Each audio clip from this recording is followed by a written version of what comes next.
मैं रोज पट्ठे वड्डण आउणा, रोज पट्ठे वड्डण आउणा डंगरां वास्ते। हला मैनू तां ये समझ नहीं आउंदी, मैं डंगरां नूं रखा कि डंगरां ने मैनू रखा ही यार।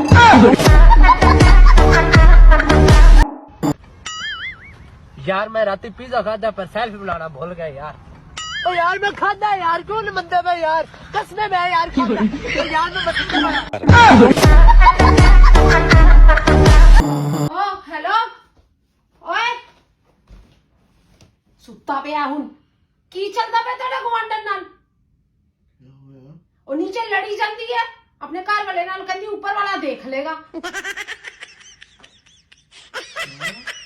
साडा गवांडन नाल कुछ चलदा पिया, तुसी ओनू किहा कि मैं बैठा हूं ऊपर, मैं देख लूंगा। वो अपने घर वाले नू कही जांदी तू मेरा कुछ नहीं बिगाड़ सकदा, मेरा ऊपर वाला बैठा मैनू देख लेगा। की देखना तुसी, मैनू पहले मन्नू ते दिखा दो जो ओनू दिखाना तुसी। कोई बकवास नहीं करी, लड़ रही है, उठ के देखो जरा बाहर। पता नहीं किथे किथे वो करके आंदे ने सेटिंग। Get up. ओए ओ रब दी गल करदी होनी है। तू सिंगल है? मैं सिंगल नहीं हूँ भाजी। वाह, मेरे पास मेरा फोन है, मेरा चार्जर है, हम तीनों आपस में बड़े खुश हैं।